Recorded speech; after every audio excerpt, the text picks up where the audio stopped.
बिस्मिल्लाहिर्रहमानिर्रहीम। अस्सलाम वालेकुम स्टूडेंट्स, क्या हाल है आप सबके। जैसा कि वीडियो के टाइटल से आपको पता चल गया होगा कि आज हम जो टॉपिक स्टडी करने जा रहे हैं वो है रेक्टेंगुलर कोऑर्डिनेट सिस्टम। इस टॉपिक के अंदर हम देखेंगे कि इस टॉपिक को पढ़ना क्यों ज़रूरी है, इस टॉपिक के बेनिफिट्स क्या हैं, ये किस तरह से सिस्टम बना था और क्यों बना था। ठीक है, हम आपको पता है कि हमने वेक्टर्स वाला चैप्टर स्टार्ट किया हुआ था और अगर हम वेक्टर्स को स्टडी करना चाहते हैं तो वेक्टर्स को स्टडी करने के लिए इस टॉपिक को समझना बेहद ज़रूरी है। ठीक है, आपको पता है कि हमारे पास जब हम वेक्टर्स को पढ़ रहे थे तो वेक्टर्स के अंदर दो तरह की चीज़ें होती हैं। एक जो वेक्टर है वो दो चीज़ों के ऊपर कंसिस्ट कर रहा होता है। एक उसकी क्या होती है, मैग्नीट्यूड, और दूसरा उसकी डायरेक्शन। ठीक है, ये दो चीजें होंगी तो ही आप वेक्टर को कंप्लीटली रिप्रेजेंट कर सकते हैं, कंप्लीटली बयान कर सकते हैं, डिस्क्राइब कर सकते हैं। इसके अलावा आप इन दोनों चीजों के कोई एक चीज भी आप कम कर दें तो आप इसको एक्सप्लेन नहीं कर सकते। ठीक है, एक वेक्टर क्वांटिटी को। अब देखिए यहाँ पे हमारे पास जो वेक्टर है, वेक्टर के अंदर दो चीजें आ गई, एक उसका मैग्नीट्यूड, दूसरी उसकी डायरेक्शन। अगर हम उसकी मैग्नीट्यूड की बात करते हैं तो हमें पता है मैग्नीट्यूड को रिप्रेजेंट करने के लिए क्या होता है, हमारे पास एक रियल नंबर्स का सेट है। हम उस रियल नंबर्स के सेट में से क्या कर सकते हैं, इसकी जो मैग्नीट्यूड है उसको बयान कर सकते हैं। और वो हमारे पास, हमें पता है कि कोई भी रियल नंबर हम पिक करेंगे, उस रियल नंबर से हम इसकी मैग्नीट्यूड को बता देंगे कि वो कितनी है। ठीक है, अगर हम डायरेक्शन की बात करते हैं तो डायरेक्शन बयान करने के लिए आपको पता है कि हमारे पास एक पुराना एक सिस्टम होता था जिसको हम क्या कहते होते थे, ये वाला सिस्टम जिसमें हमारे पास यहाँ पे नॉर्थ, यहाँ पे साउथ, ये हमारे पास क्या होता था ईस्ट, और ये हमारे पास वेस्ट। ठीक है, अब ये हमारे पास चार डायरेक्शन होती थी और इन्हीं डायरेक्शंस के अकॉर्डिंगली हम बयान कर देते थे। अब फर्ज करें एक जो वेक्टर है अगर वो इस डायरेक्शन पे तो हम कह देते थे कि वो इस डायरेक्शन में। अगर एक वेक्टर अपवर्ड है तो हम उसको नॉर्थ डायरेक्शन में बयान कर सकते हैं। अगर वो एक वेस्ट साइड पे है तो हम उसको कह देंगे कि ये वेस्ट, इसकी डायरेक्शन जो है वो वेस्ट साइड पे। अगर यहाँ पे तो हम कह देंगे साउथ साइड पे। लेकिन अगर फर्ज कर लीजिए कोई वेक्टर यहाँ पे कहीं इन बिटवीन आ रहा है तो उसकी डायरेक्शन बयान करने के लिए हम ये तो कह सकते हैं कि वो नॉर्थ और ईस्ट के कहीं बीच में है। लेकिन यहाँ पे जरा ध्यान से देखिए, वो नॉर्थ और साउथ के बीच में बेइंतहा वेक्टर्स बन सकते हैं। तो इसका मतलब ये वाला जो सिस्टम था ये उसकी डायरेक्शन को कंप्लीटली डिस्क्राइब नहीं कर सकता था। तो एक नया सिस्टम मुतारिफ कराया गया, उस सिस्टम को मुतारिफ करवाने वाला कार्टीज था, उसने सिस्टम को मुतारिफ कराया था। इस वजह से इस रेक्टेंगुलर कोऑर्डिनेट सिस्टम को कार्टेशियन रेक्टेंगुलर कोऑर्डिनेट सिस्टम भी कहते हैं या कार्टेशियन कोऑर्डिनेट सिस्टम भी कहते हैं। ठीक है, अब देखिए वो सिस्टम बना किस तरह से। यहाँ पे मैंने बताया कि आपके पास जो मैग्नीट्यूड है, मैग्नीट्यूड को रिप्रेजेंट करने के लिए रियल नंबर्स होते हैं। आपने एक लाइन पढ़ी होगी रियल नंबर्स की लाइन, रियल लाइन कहते हैं उसको। ठीक है, और उसके ऊपर जो नंबर्स होते हैं वो कुछ इस तरह से होते हैं कि आपके पास एक ये लाइन है और यहाँ पे आप अज्यूम कर लेते हैं कि फर्ज कीजिए यहाँ पे 0 है। इसके पॉजिटिव साइड पे हम राइट साइड पे हम पॉजिटिव नंबर्स को और लेफ्ट साइड पे हम नेगेटिव नंबर्स को कंसीडर करते हैं। फर्ज किया यहाँ पे ये हमारे पास कुछ इस तरह से नंबर्स हैं, ये हमारे पास 1, ये 2, ये 3, ये 4, ये 5, ये 6, इस तरह -1, -2, -3, -4 और ये -5। ठीक है, ये तो हमारे पास क्या आ गई, एक रियल लाइन आई है। ठीक है, अब आपने करना क्या है कि आपने एक और रियल लाइन लेनी है। ठीक है, लेकिन उस रियल लाइन को आपने ड्रॉ इस तरह से करना है वो दो कंडीशंस को फुलफिल कर रही हो। पहली कंडीशन तो ये कि उसका 0 पॉइंट और इसका 0 पॉइंट दोनों क्या हो, सेम हो, मतलब सेम जगह पे आने चाहिए। अब वो आप इसके ऊपर भी कर सकते हैं इस कंडीशन को देखते हुए। लेकिन उसकी जो दूसरी कंडीशन है वो ये है कि वो इसके पैरेलल ना हो, बल्कि क्या हो, इसके साथ जो एंगल बनाए वो कितने का हो, 90 का हो। ठीक है, मतलब 90 का एंगल बनाना चाहे तो हमारे पास ये एंगल बन गया, फर्ज किया। ठीक है, ये एंगल कितना आ गया हमारे पास, 90 डिग्री। तो हमारे पास ये भी क्या होगी, एक रियल लाइन होगी। जिस तरह हमने यहाँ पे इसके राइट साइड पे पॉजिटिव नंबर्स को, लेफ्ट साइड पे नेगेटिव नंबर्स को अज्यूम किया था, इसी तरह हम इस लाइन के अंदर क्या करेंगे, इस अपवर्ड साइड पे पॉजिटिव नंबर्स को, डाउनवर्ड साइड पे नेगेटिव नंबर्स को। ये बेसिकली अजम्पशंस होती हैं इनमें। आप जब ये सिस्टम्स बना रहे होते हैं तो उस टाइम पे आप अजम्पशंस कर लेते हैं। तो ये हमारे पास एंगल 90 का था, हमें पता है। ठीक है, फर्स्ट क्या, ये 1, ये 2, ये 3, ये 4 और ये 5। इसी तरह ये नीचे -1, -2, -3, -4, -1, -2, -3, -4, -5। ये हमारे पास क्या बन गया, एक सिस्टम बन गया जो कि सेम इसी की तरह का है। यहाँ पे हमारे पास जो ईस्ट साइड थी वो यहाँ पे हमारे पास पॉजिटिव x बन गया, यहाँ पे हमारे पास जो वेस्ट साइड थी वो हमारे पास नेगेटिव एक्स बन गया, जो नॉर्थ है वो हमारे पास वाई, और ये हमारे पास नेगेटिव है।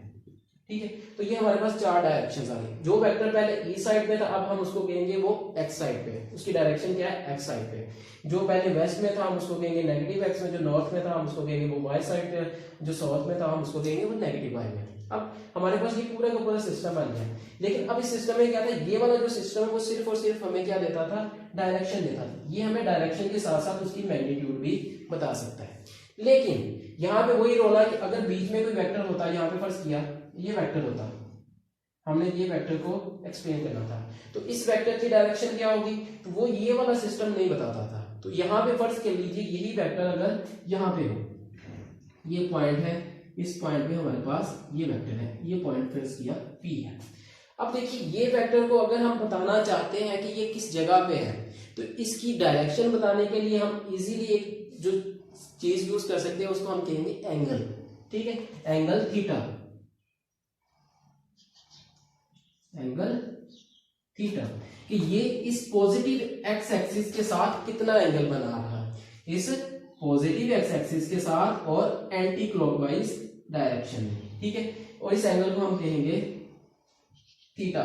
इस थीटा के साथ हम इस थीटा की मदद से कि ये एक्स और वाई प्लेन के अंदर है और इस पॉजिटिव एक्स एक्सिस के साथ इसका इतना एंगल है, अगर हम ये चीज किसी को बताएंगे तो वो इजीली अंडरस्टैंड कर सकता है कि वो 30 डिग्री पे है, उसका इतना मैग्नीट्यूड है, तो वो यहाँ कहीं पे और इस डायरेक्शन में होगा और वो इजीली उस चीज को वो समझ सकता है। मतलब यहाँ पे हमारे पास एंगल वाला कोई सिलसिला नहीं था, यहाँ पे हमारे पास क्या आ गया, एक एंगल आ गया। अब फर्ज कीजिए यही वेक्टर अगर यहाँ पे हो तो हम यहाँ पे भी इसी पॉजिटिव एक्स एक्सिस के साथ ही एंटी क्लॉकवाइज में इसका एंगल मेजर करेंगे। अगर फर्ज करिए थीटा 1 था तो यहाँ पे ये थीटा 2 होगा। इस तरह अगर ये यहाँ पे हो तो हमारे पास ये एंगल बन जाएगा और हम इसको कहेंगे थीटा 3।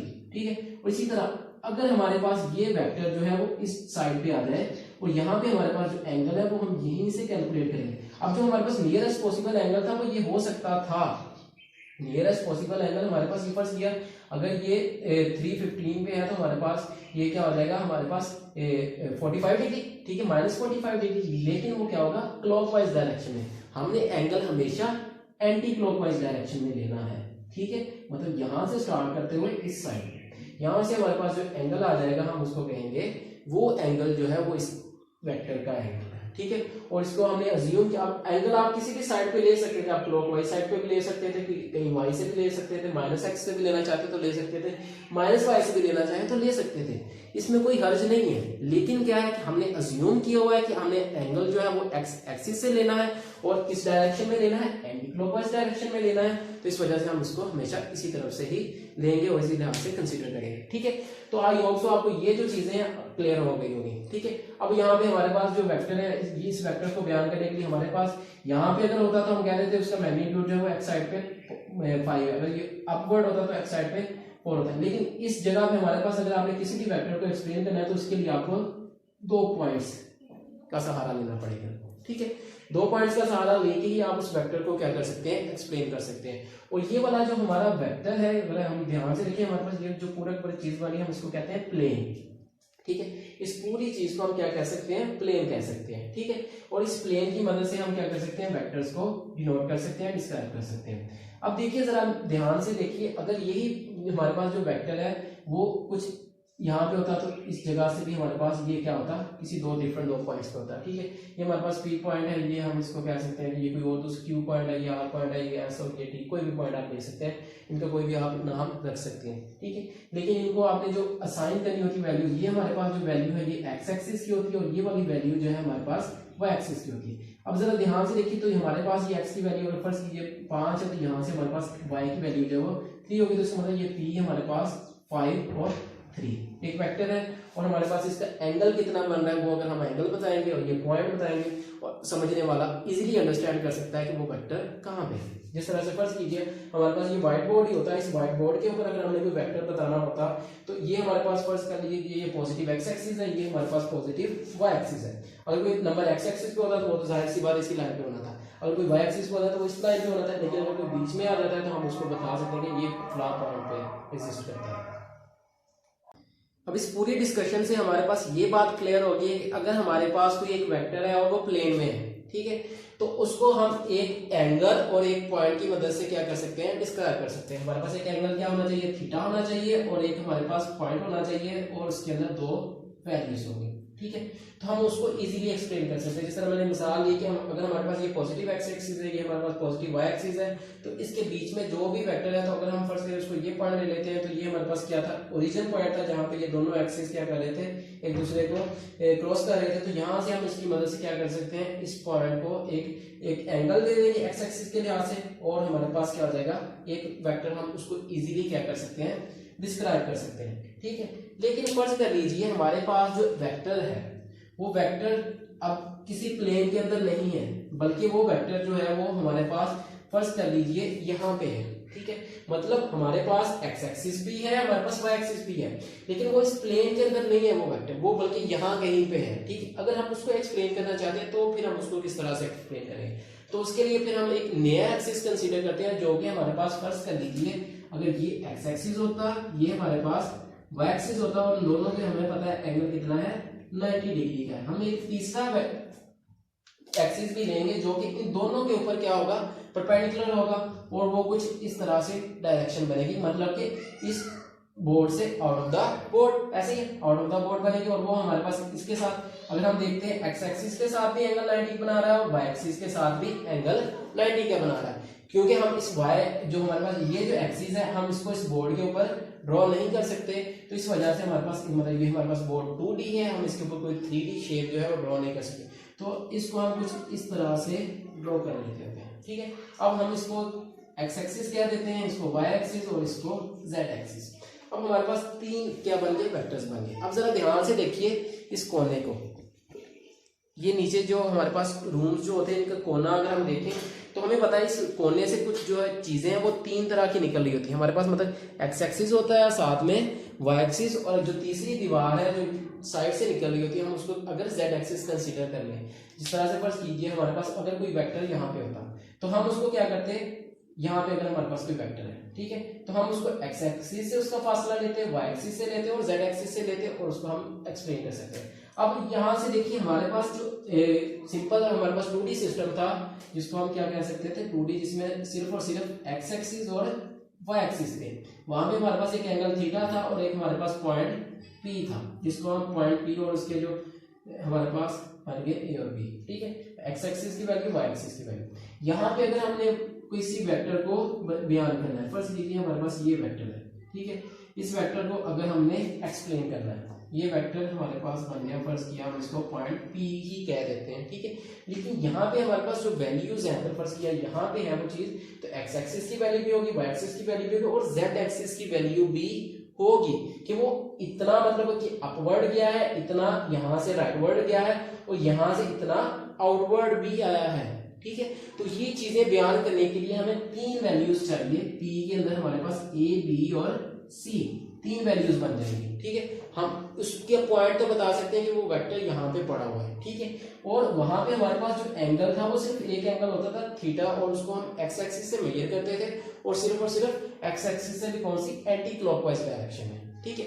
यहाँ पे ऐसा केस नहीं है, यहाँ से हमने इस पी का एंगल मेजर करना है एक्स एक्सिस से भी, वाई एक्सिस से भी, जेड एक्सिस से भी, और कोई क्लॉकवाइज एंटी क्लॉकवाइज की कंडीशन यहाँ पे इंप्लीमेंट नहीं होगी। आपने जो एक्स एक्सिस से एंगल लेना है आप उसको कहेंगे अल्फा, जो वाई एक्सिस से लेना है आप उसको कहेंगे बीटा, और जो आपने जेड एक्सिस से लेना है आप उसको कहेंगे गैमा, ठीक है। तो यहाँ पे हमारे पास अगर एक वेक्टर है जो कि 3D में आ गया, उसको आपने बयान करना है, तो उसके लिए आपके पास तीन एंगल्स और उसके साथ साथ आपको तीन वैल्यूज चाहिए, एक्स एक्सिस की भी, वाई एक्सिस की भी, जेड एक्सिस की भी, तभी आप उस पॉइंट को एक्सप्लेन कर सकते हैं, ठीक है। अगर हमारे पास वो सिस्टम 2D होता तो हमारे पास एक ही एंगल काफी था, और एक पॉइंट के लिए हमारे पास एक्स और वाई की वैल्यूज इनफ थी। यहाँ पे हमारे पास एक्स एक्सिस, वाई एक्सिस के साथ साथ जेड एक्सिस की वैल्यू भी चाहिए, और जेड एक्सिस की वैल्यू के साथ साथ हमें यहाँ पे तीन एंगल्स चाहिए, अल्फा, बीटा और गैमा, तभी हम इस वेक्टर को कंप्लीटली डिस्क्राइब कर सकेंगे, अदरवाइज हम इस वेक्टर को कंप्लीटली डिस्क्राइब नहीं कर सकते, ठीक है। आई होप सो आपको इस 2D सिस्टम और 3D सिस्टम के बीच में जो डिफरेंस है वो भी समझ आ गया होगा, और इनके जो बेनिफिट्स हैं आप क्या कर सकते हैं, इसकी मदद से आप किसी भी वेक्टर को डिस्क्राइब कर सकते हैं, उसकी मैग्नीट्यूड को भी और उसकी डायरेक्शन को भी। आपको इस पूरी की पूरी डिस्कशन के अंदर कोई कंफ्यूजन रह गई हो तो आप नीचे कमेंट करके हमसे पूछ सकते हैं। कोई आपके पास कोई क्वेश्चन है तो आप वो क्वेश्चन भी हमसे कर सकते हैं। वीडियो देखने के लिए बहुत शुक्रिया, दुआ में याद रखिएगा। अल्लाह हाफिज।